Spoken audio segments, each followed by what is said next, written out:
bersama Ustaz Haji Zahazan Muhammad dalam rancangan Tafsirul Quran.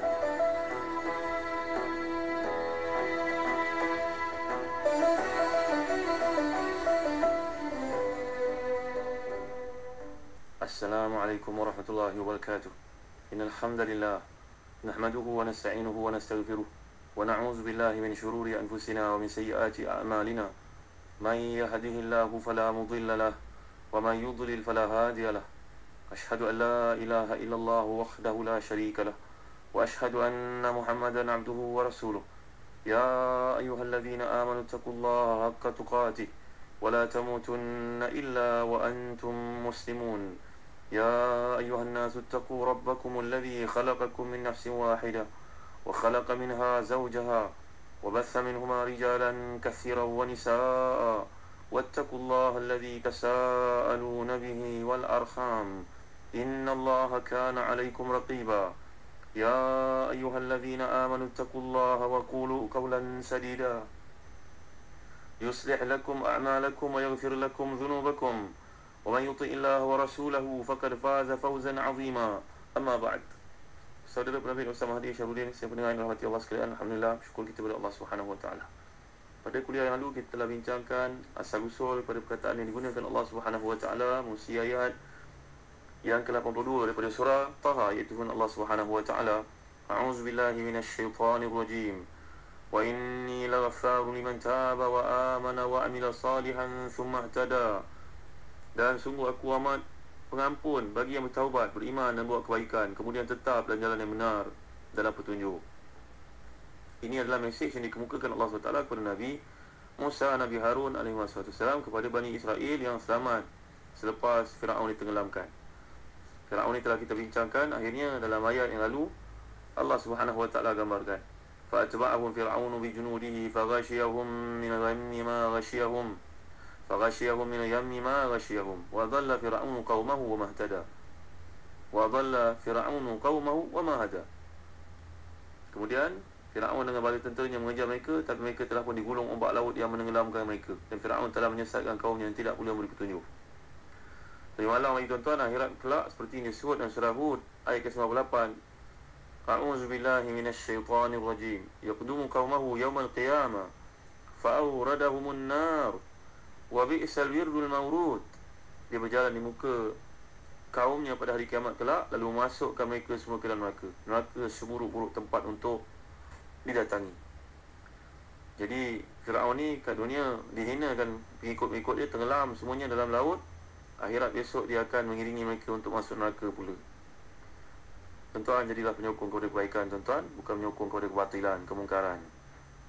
Besok akhirat kemungkaran tu takkan bantu kita sedikit pun. Akhirnya Nabi Musa dan Bani Israel telah pun selamat ke seberang belah sana. Al-Bukhari meriwayatkan daripada Ibn Abbas radhiyallahu anhuma bahawa dia berkata, ketika Nabi sampai di Madinah, Nabi mendapati kaum Yahudi berpuasa pada hari Ashura. Jadi setelah bertanya kepada mereka, mereka menjawab, ini adalah hari Allah Subhanahu wa taala telah memberikan kemenangan kepada Nabi Musa terhadap Firaun. Lalu Nabi telah bersabda, nahnu aula Musa minhum fasumu. Kita ni lebih utama mengikuti Nabi Musa, bersama dengan Nabi Musa berbanding dengan kamu, maka wahai orang Islam, puasalah pada hari Ashura ini. Ashura maknanya Asyara, 10. Ini juga riwayat yang sama dikemukakan oleh Imam Muslim dalam sahihnya. Tuan-tuan dimuliakan Allah sekalian, kemudian kita telah bincangkan juga Allah telah buat perjanjian antara Musa Bani Israel untuk munajat di sebelah kanan gunung setelah tenggelamnya Fir'aun. Itulah saat Allah bicara langsung kepada Nabi Musa. Nabi Musa telah pun mohon agar dapat melihat Allah secara langsung, dan Allah telah memberi kepada Nabi Musa Taurat di sana. Selama itulah Bani Israel menyembah patung anak lembu seperti yang Allah ceritakan dalam surah Al-Baqarah. InsyaAllah kita akan lihat lagi selepas ini. Dan kemudian Al-Manna wa Salwa juga telah kita bincangkan tentang pendapat para ulama, contohnya Muhammad Mutawalli Sya'rawi, Syekh Al-Imam Tahir Ibn Ashur dalam tafsirnya Tahrir Tanwir. Kita juga telah lihat pandangan Ibn Kathir terhadap dua nikmat yang Allah SWT berikan kepada pengikut-pengikut Nabi Musa di bawah pimpinan Nabi Musa, nikmat yang Allah kurniakan itu. Kemudian Allah mengingatkan mereka, jangan ikut langkah Fir'aun. Kamu telah lihat kebinasaan mereka Fir'aun, janganlah kamu mengikut mereka. Itu sebab datangnya ayat, wa inni laghaffaru liman taba wa amana wa amila salihah. Aku ini maha pengampun terhadap siapa yang bertaubat, beriman dan beramal saleh. 3 syarat tuan-tuan. Imannya tidak cukup tanpa disertai dengan amal saleh. Dan dah beriman, beramal saleh, kadang-kadang melakukan dosa, maka datanglah tuntutan untuk bertaubat. Kuliah terdahulu kita telah bincangkan perkataan ghafar diambil dari perkataan ghafara yang berarti menutup, ataupun dari perkataan al-ghafru, iaitu sejenis tumbuhan yang digunakan untuk mengubat luka. Kalau pendapat yang pertama, maka ghafar memang sesuai untuk sifat Allah SWT yang juga merupakan salah satu dari nama-namanya. Allah menutup tuan-tuan. Allah tidak suka satu dosa itu ditonjol-tonjolkan, dicerita-ceritakan kepada orang. Ini nama dia al-mujahara bisu. Al-mujahara bisu maknanya kita mencerita-ceritakan dosa yang pernah kita buat tuan-tuan. Jangan tuan-tuan. Sebab dalam hadis yang sahih riwayat Bukhari dan Muslim, Nabi pernah bersabda, kullu ummati mu'afan illa al-mujahirin, wa inna minal mujaharati ay ya'mal ar-rajulu bil-laili 'amalan thumma yusbih wa qad satarahu Allahu alayhi fa yaqulu ya fulan amiltu al-barihata kaza wa kaza wa qad bata yasturuhu Allah wa yusbihu yakshifu sitrallahi anhu. Nabi telah pun bersabda bahawa setiap umatku diampunkan dosanya oleh Allah melainkan orang yang mujahirin. Mujahirin ni maknanya orang yang suka mempamer-pamerkan, menceritakan. Mujahirin. Wa inna minal mujaharati, antara bentuk mempamerkan dosa yang pernah dibuat, iaitulah seseorang lelaki itu pada waktu malam melakukan maksiat, kemudian dia pun bangun pagi keesokan harinya, Allah tutup maksiat yang dilakukannya itu, tiba-tiba dia pula yang bercerita dengan orang lain. Hai fulan, semalam aku buat benda ni, kau tahu tak? Aku buat benda ni. Cerita dengan bangga tuan-tuan. Padahal malam tadi tidur Allah telah tutup keaibannya. Dia bangun pagi, dia pula yang membuka keaibannya itu kepada orang. Tuan-tuan, kata Ibn Hajar sekali dalam kitabnya Fathul Bari, syarah kepada hadis ini. Al-mujahir huwa alladhi azhara ma'siyata wa kashafa ma satallahu alaihi fa yuhaddithu biha. Tuan-tuan dimuliakan sekalian, ini maksud orang yang mujahir. Mujahir ni iaitu seorang yang menjelaskan, menceritakan, mempamerkan, menggambarkan kepada orang lain sesuatu maksiat yang pernah dibuat padahal telah ditutup Allah Subhanahu Wa Taala akannya. Jangan main tuan-tuan yang beri kasihan. Itu sebab kata Imam Nawawi, orang yang mujahir ni, orang yang menampak-nampakkan dosanya ni, dia kot mana pun akan payah dalam hidupnya tuan-tuan yang beri kasihan. Itu juga tuan-tuan rahmati dan dikasihi Allah sekalian. Kata Imam Nawawi, inna man jahara bi fisqihi aw bid'atihi jaza zikruhu bima jahara bihi duna ma lam yujahir bihi. Kita ni sebagai orang Islam, tanggungjawab kita lah menutup keaiban orang. Kecualilah seorang yang menjelaskan, menunjukkan secara terang-terangan melakukan perkara fasik, kefasikan, ataupun dengan jelasnya melakukan perkara berbid'ah, maka harus untuk kita menceritakan kejahatan yang dilakukan itu kepada orang ramai.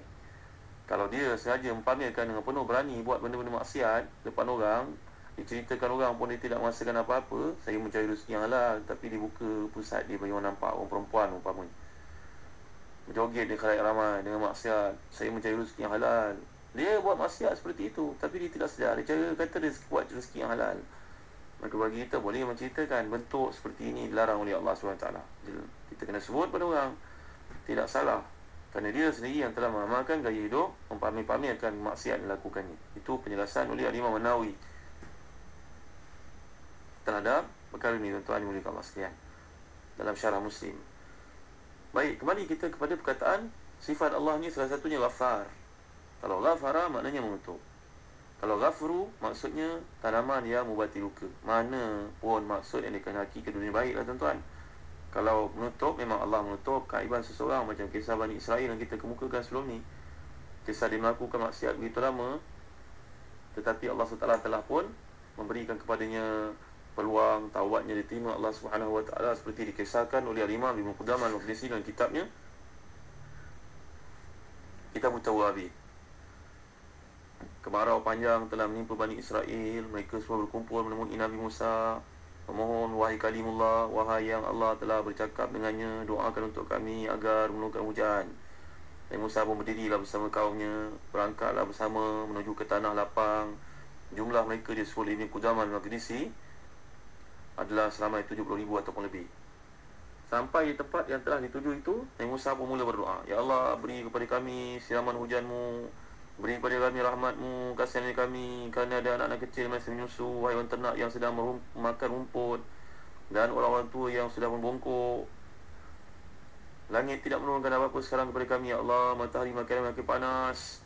Nabi Musa mohon kepada Allah, Ya Allah, bila engkau tidak lagi menganggap lagi kedudukanku di sisimu, maka dengan berkat kedudukan Nabi yang ummi Muhammad sallallahu alaihi wasallam yang telah engkau utus, kau tetapkan putusannya untuk akhir zaman nanti. Aku mohonlah dengan bertawasul kepada baginda sallallahu alaihi wasallam.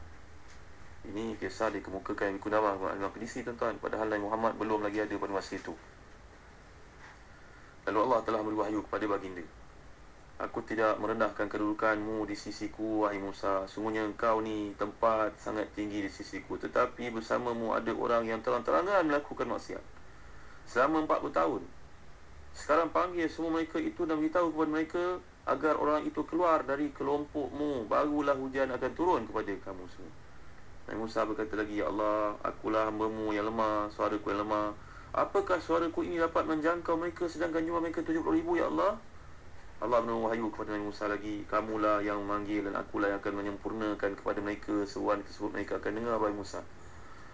Nabi Musa kemudian berdiri dan menyeru kepada kaumnya, Wahai seorang hamba yang telah derhaka kepada Allah, selama 40 tahun kau melakukan maksiat, keluarlah engkau dari kalangan ini, kerana sebab engkau lah hujan telah pun terhalang daripada diturunkan kepada kami. Mendengar suara itu, tuan-tuan, seorang yang derhaka yang berada bersama-sama tengok ke kanan ke kiri, tetapi dia tak melihat seorang pun keluar dari kumpulan mereka. Dengan sebab itu dia pun yakin yang dimaksudkan orang yang durjana, yang derhaka, 40 tahun buat dosa, akulah agaknya ni, akulah yang buat dosa ni. Jika aku keluar dari tempat ini, tentulah terbuka keaiban diriku di hadapan semua yang hadir. Tapi kalau aku duduk di sini, tentulah hujan tidak turun. Dia punya fikir, akhirnya dia pun menundukkan kepalanya, tuan-tuan, menyesali semua perbuatannya, bertaubatlah dia dengan taubat nasuha, tuan-tuan. Ya Allah, ya Tuhanku, aku derhaka kepadamu selama 40 tahun, tetapi engkau masih lagi memberikan perlindungan terhadap diriku. Tak ada seorang pun yang tahu. Sekiranya engkau menerima taubatku pada hari ini, aku berjanji tidak mahu melakukannya langsung lagi, Ya Allah. Kalau aku keluar pada hari ini, tentulah malu aku nanti kepada keturunanku, kepada kaum kerabatku, keluargaku. Siapalah aku nanti? Bagaimanalah kedudukan mereka nanti akan dihina oleh Bani Israel yang ramai ini, Allah. Tiba-tiba, tuan-tuan, nampaklah awan gelap berarak di langit, tuan-tuan. Dan seiring dengan itu, turunlah hujan dengan derasnya, bagaikan ditumpahkan dari tempat yang telah lama menanti waktu yang tepat, tuan-tuan. Nabi Musa mohon kepada Allah, Ya Allah, mengapa engkau turunkan hujan sedangkan belum ada seorang pun yang keluar dari kelompok ini? Allah berfirman, Wahai Musa, aku memberikan hujan ni kerana orang yang dahulunya menyebabkan aku tidak menurunkan hujan kepada kalian. Aku menurunkan hujan ini kerana orang yang dahulunya aku sekat hujan dari turun kepada kalian. Wahai Tuhanku, tunjukkanlah kepadaku siapakah fulan itu. Minta Nabi Musa merayu kepada Allah SWT. Allah jawab, Wahai Musa, dahulu dia derhaka kepadaku, aku tak pernah membuka keaibannya, wahai Musa. Bagaimana mungkin sekarang aku buka rahsianya sedangkan dia telah taat kepadaku? Wahai Musa, sungguhnya aku sangat benci kepada orang yang suka mengadu domba. Sekarang haruskah aku pula yang menjadi pengadu domba? Jadi tuan-tuan yang mulia Allah sekalian, lihat, ini adalah bukti Allah SWT menutup keaiban hamba-hambanya. Maka kita jangan cerita keaiban diri kita kepada orang lain. Jangan kita cerita, bapa saya dulu seorang peminum arak, mak saya dulu seorang perempuan begini, dulu saya merupakan seorang kaki kelab malam. Jangan cerita dengan orang lah, tuan-tuan. Memalukan. Dan pada hari ini, Al-Mujahara besok ni bukan saja berlaku kepada orang lain, bahkan dititipkan pula dalam Facebook, biar orang suruh baca. La ilaha illallah Muhammad Rasulullah. Ini manusia derhaka lah, tuan-tuan. Mujahara besok ni ada 3 bentuk, atau para ulama jelaskan, seperti yang diuraikan oleh Imam Ibn Hajar Asqalani dalam kitabnya Fathul Bari. Yang pertama, mujahara bermakna izharul ma'siyah, wa dhalika kama yaf'alul mujjan al-mustahjirun bi hududillah. Walladhi yaf'alul ma'siyah jiharan yartakibu mahdhurin. Pertama, orang yang sengaja melakukan maksiat, dia tunjuk-tunjukkan kepada orang dengan pakaiannya, dengan gaya hidupnya, ditunjuk pula pada orang, tuan-tuan. Ini bentuk yang pertama, orang yang derhaka kepada Allah Ta'ala. Allah menutup, dia membuka pula. Dia pula pergi cerita dengan orang. Dan pakaiannya pun, tuan-tuan, dimimbang seperti Syekh Ibn Hajar. Ini juga satu bentuk derhaka kepada Allah Ta'ala. Tak malu dia untuk menunjukkan pakaian-pakaian yang menampakkan penderhakaannya kepada Allah Subhanahu Wa Ta'ala. Yang kedua, bentuk al-mujaharah bisuk ni, al-mujaharah bermakna izhar ma satarahullah, ma satarahullahu al-abd min fi'lihi al-ma'siyah, kan yuhaddith biha tafakhuran wa sitaran bi sitrillahi ta'ala, wa haula'i humul ladzina la yatamatta'una bi mu'afatillahi ka hadis syabab. Ada setengah orang pula yang dia menceritakan keaiban-keaiban dirinya untuk berbangga-bangga, untuk menunjukkan kehebatan diri. Tuan-tuan dimuliakan Allah sekalian, ini juga satu maksiat, tuan-tuan. Ini juga al-mujaharah bisuk, tuan-tuan. Ini bentuk kedua. Nanti kita lihat bentuk yang ketiga dalam kuliah akan datang. Perkara ini penting untuk mengelakkan diri kita dari terjerumus dalam bab membuka keaiban walhal Allah SWT menutupnya. Sama ada perkataan ghafar datang perkataan al-ghafara ataupun al-ghafru, baik bermaksud menutup, baik maksud tumbuhan yang menyembuhkan, merawat penyakit, luka dan sebagainya. Kedua-duanya memang sifat Allah SWT. InsyaAllah kita akan lihat lanjutan perkara ini, bentuk ni, supaya jangan ada dalam diri kita al-mujaharah bisuk ni, tuan-tuan. Allah bersikap menutup, kita pula yang membuka keaiban tersebut. Malang sekali, tiada keampunan untuk orang sebegini. Allahu a'lam wa sallallahu ala sayyidina Muhammad wa ala alihi wa sahbihi wa baraka wa sallam. Walhamdulillahi rabbil alamin. Wa barakallahu fikum.